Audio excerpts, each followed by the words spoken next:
So, my roommate just went out for a smoke. He was gonna smoke inside, but I told him to go outside.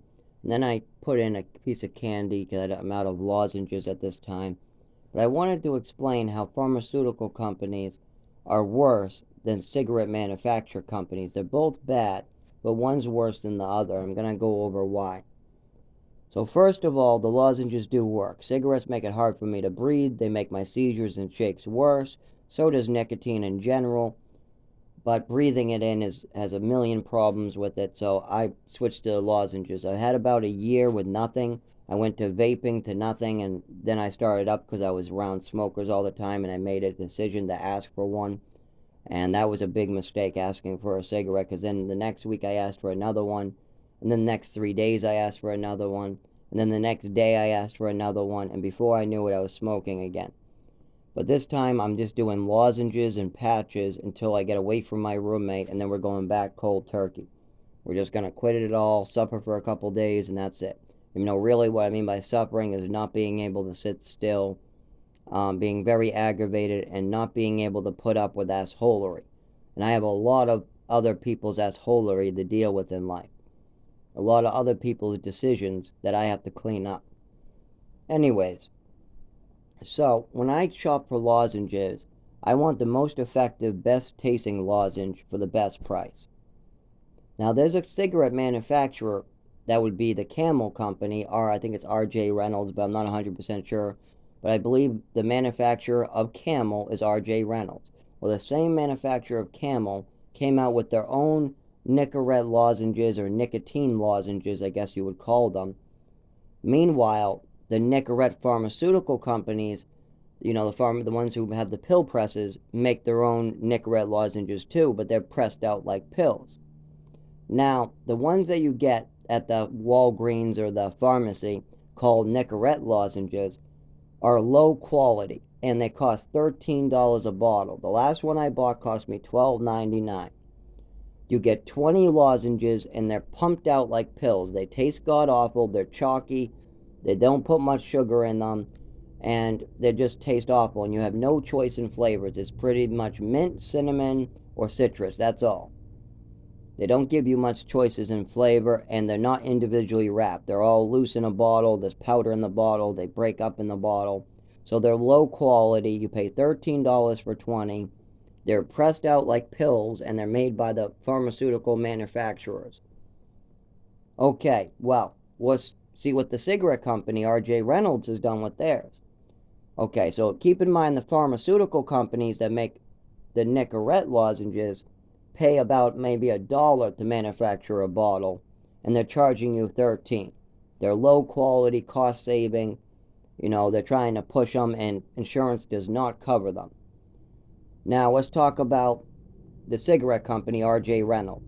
Their Velo lozenges come 20 to a bottle. They're high quality. They're individually wrapped. They have several new flavors like berry and fruit flavors, where most companies do not give you fruit flavors, but they do. They give you berry, they have a really good citrus, they have a cinnamon, they have two different types of mint. They have flavors that normally aren't available. The lozenge itself is not chalky. It's sugary. It tastes like you're eating a lifesaver. It's more like a lifesaver, while the pharmaceutical version is more like a pixie stick or a candy cigarette. The chalky sugar. Well, that's the difference. And then the Velo cigarette manufacturer company charges $8 for 20 for a more high quality product. They're individually wrapped in the foil. They have a better flavoring profile. They give you more choices of flavor. They even have a shape like a diamond. Each lozenge comes out of a mold that looks like a diamond. Meanwhile, the other ones that the pharmaceutical companies make come out of a press, like a pill press.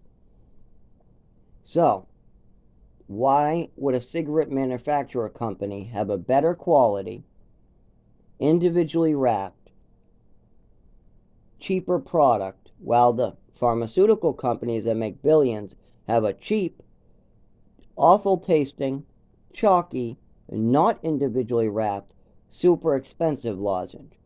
They're making theirs cheaper than the cigarette company, but yet they're more expensive. because they're a pharmaceutical company. They're used to upcharging, and they're used to having a monopoly in their area, in their district, or whatever you want to call it. That's the problem. These pharmaceutical companies have found ways to upcharge a ridiculous price. I've also noticed that the lozenges from the cigarette company were really popular, but then all of a sudden they disappeared for a while. They're still being made, but the stock is not going in. When I check online, out of stock. When I go to the stores, out of stock. Why is that? The pharmaceutical companies probably aren't too happy about the cigarette companies getting in on their game. It used to be that just the pharmaceutical companies could make these things, that they were the only ones making Nicorette lozenges. But now the cigarette companies have been making lozenges, the same ingredients, except for different types of sugar, made in a different way, better flavoring, stuff like that. But they both contain 4 milligrams of nicotine, and then you go down to 2 milligrams of nicotine. Both lozenges have the same ingredient, nicotine. They do the same thing. Except for the cigarette companies have your best interest in mind. That sounds stupid because they're an awful company. Cigarette companies are harmful. They have bad practices. They got millions of Americans addicted to a product by doing advertising to children. They're not exactly a great company. But they have their product in mind to the consumer. They want to give you a decent price.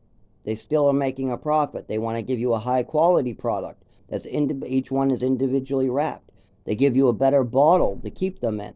They give you better flavor. They make them clear and out of the same type of candy or sugar that you get in a Lifesaver. Now let's go over to the pharmaceutical company. They give you a cheap product that is not individually wrapped, that tastes chalky. It has an aftertaste. They're extremely expensive, almost double the price of getting the cigarette version that's better. Does your insurance cover it? No. So they're giving you a flimsy, bad product for an upcharge of a ridiculous amount. Because they're used to doing that. The pharmaceutical companies get away with it. When these lozenges came out, there was no competition. There was nobody else making them. And that's how they liked it. Now the cigarette companies have come out with a cheaper, better option. It's called Velo lozenges, made by R.J. Reynolds. And then you have the Nicorette lozenges. They're both 4 milligram, 2 milligram. They're both Nicorette lozenges, but one's made by a pharmaceutical company and one's made by a cigarette company. And you would think the pharmaceutical company would have the customer in mind or have your health in mind and want you to come off of cigarettes. But they don't. The cigarette company is the one that gives you a high quality product and wants you to quit and actually try these things. So they give you a better product where they don't make as much of profits. They still make a ridiculous amount of profits off these nicotine products. But the pharmaceutical companies make way more. And that's always the way. These pharmaceutical companies are used to getting their way and taking advantage of the consumers. And this is the problem that we need to fix. All companies should be regulated and we should make sure that they can make a profit, but we got to make sure it's not at a certain expense. That we don't want, there's a reason why we put laws in place to make sure nobody had monopolies. There's a reason why we did that, and that reason is still valid today. And now there's so many loopholes and so many regulations that allow these companies to get away with murder, get away with taking advantage of people, get away with robbing people, that it's totally financially bankrupting America. We got mothers who can't support their children. We got people that are choosing between their meds or their heat or their home. And it's while other people take advantage and make millions. That's not right. There's no reason why the pharmaceutical companies have to keep upcharging on so many goods. Meanwhile, a cigarette company can come out with a product, still make a lot of money off of it, and it's a higher quality product, and it costs you $8 versus the pharmaceutical cheaper version costs you $13. It's cheaper for them to make, but it's more expensive for the consumer to buy.